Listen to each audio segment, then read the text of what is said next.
welcome to the Pulsating Biology. And in today's video, we are covering the crash course for the chapter Nutrition in Plants. We have already discussed this chapter in the previous videos, but let's have a look at the crash course of this chapter for the O levels biology.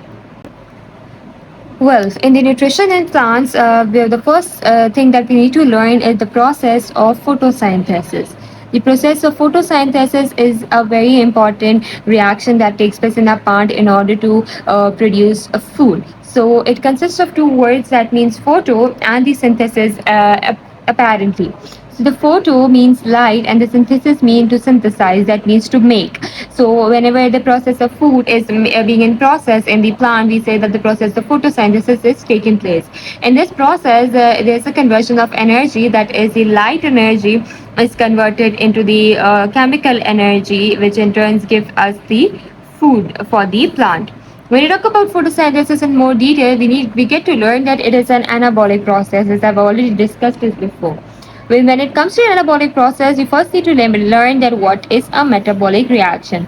The metabolic reactions are those reactions in which either there is a making or a breakdown of a certain substance.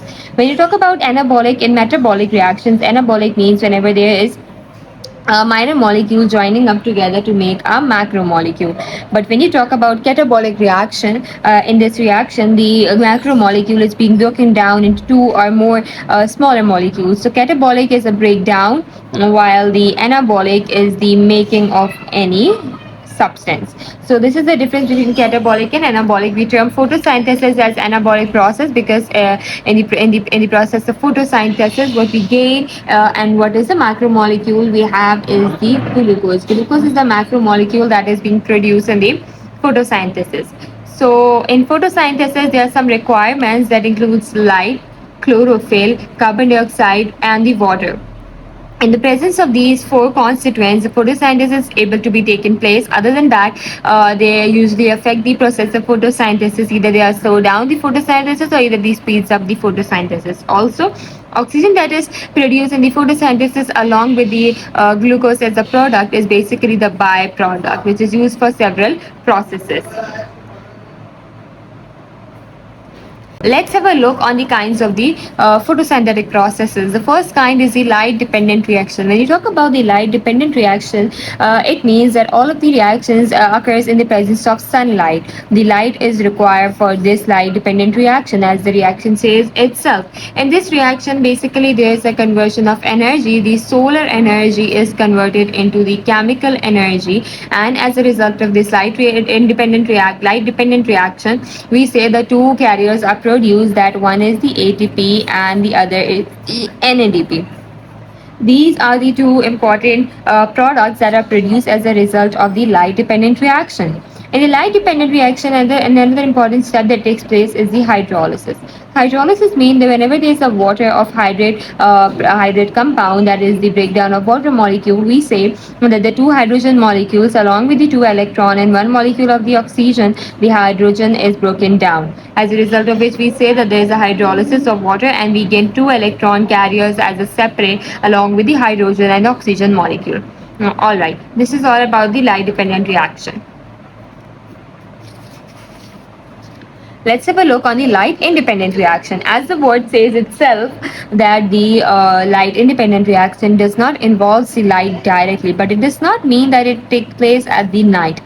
Students do confuse that the light independent reaction takes place at the night, but that is not the case. The light independent reaction means that it does not involve the light directly. Instead, it uses the products such as the ATP and the NADP that are produced in the light dependent reaction. They does not form on their own.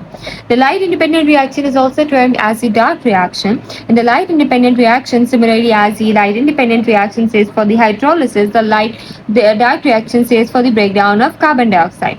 Whenever the carbon dioxide is broken down, it gives us glucose. This glucose is a carbohydrate that is a sugar molecule, and in the form of carbohydrate, there are several glucose, sucrose, maltose, but we get glucose. The conversion of carbon dioxide into the glucose gives us certain enzymes, and also takes place in the presence of certain enzyme. They require enzyme to be taken place of this reaction.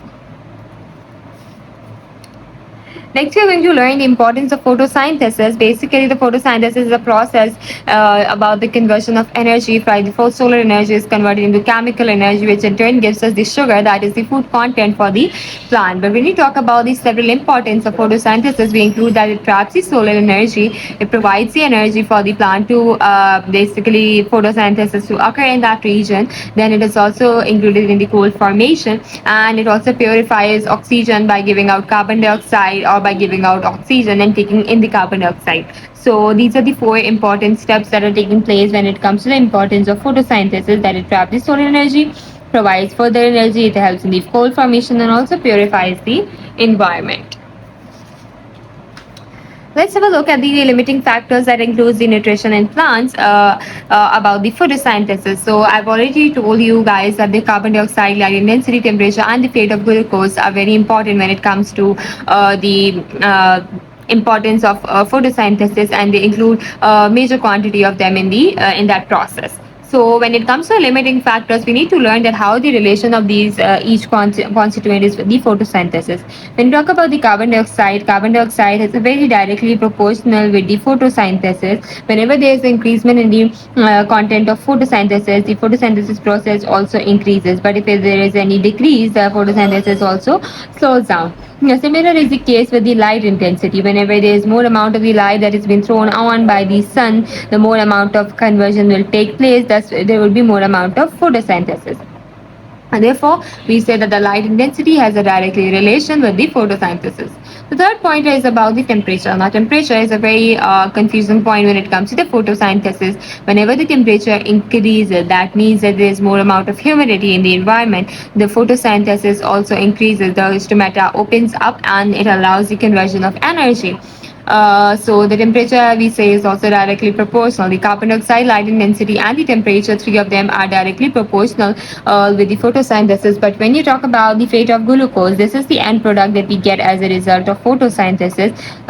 So the more amount of photosynthesis will take place, the more amount of the end product will be gaining. Next, we have, since we have talked about the breaking down and the making of a constituent, let's talk about the digestion and assimilation. The digestion and assimilation does not only take place in the human beings, it also takes place in the plants. But when you talk about in the plants, digestion is termed as the breakdown of macromolecules, and assimilation is basically the absorption. To remember this, that assimilation is termed as the absorption, while the digestion is termed as the breakdown. So the first point it tells us that whenever the starch is converted into the maltose, it is converted in the presence of an enzyme, that is the diastase. But when you talk about maltose, then the maltose, after being converted from the starch, it is converted into glucose. That is the end product for the photosynthesis. So the maltose is converted into glucose by the presence of an enzyme, that is the maltase. Now, what happens when the glucose is being produced? Glucose gives us two kinds of things. That is, either it gives us energy or it gives us the sucrose.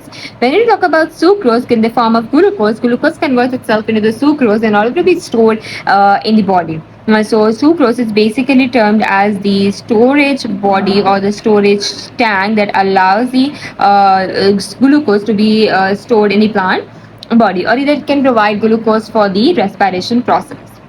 The next thing that happens when it comes to the protein and fat, that is linked with the assimilation, basically the protein is converted into the polypeptide, and then polypeptide into the amino acid, and then amino acid is converted into the chains.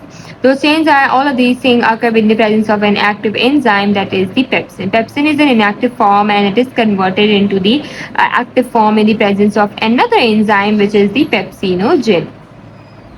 Please to remember the names of these enzymes. When you talk about the fats gives us further two kinds of the stuff, that is the fatty acid and the cholesterol. So all of these pointers are related to the digestion and assimilation when it comes to the nutrition in plants. Next we have is the leaf. We've already talked about the photosynthesis, we have talked about the digestion, we have talked about the assimilation. Now the question arises that where this all occurs. This all occurs inside the leaf. When you look at the structure of a leaf, it has an outer surface. That outer surface that we see by our eye is basically in the lamella. Along with the lamella, we often see a blade that is outside the body that is termed as the petiole. These are the two structures that are at the outer surface of the body that can be seen by our eyes. This is on the outer surface, but when we talk about the venation in the leaf, these are the veins that are present inside the leaf along with the midrib. These veins are important for transporting the nutrients and the plant in the plant body. So we've already discussed it earlier that the venation that is occurring in the plant body or on the leaf surface carry water and minerals. But when you come onto the internal structure, it consists of an epidermis and the cuticle. Cuticle is a very soft waxy layer that basically minimizes the loss of water. It is so moist that it does not allow the water to be precipitated out. When you talk about the epidermis, there are two epidermis included. We have an upper epidermis in the plant body and the lower.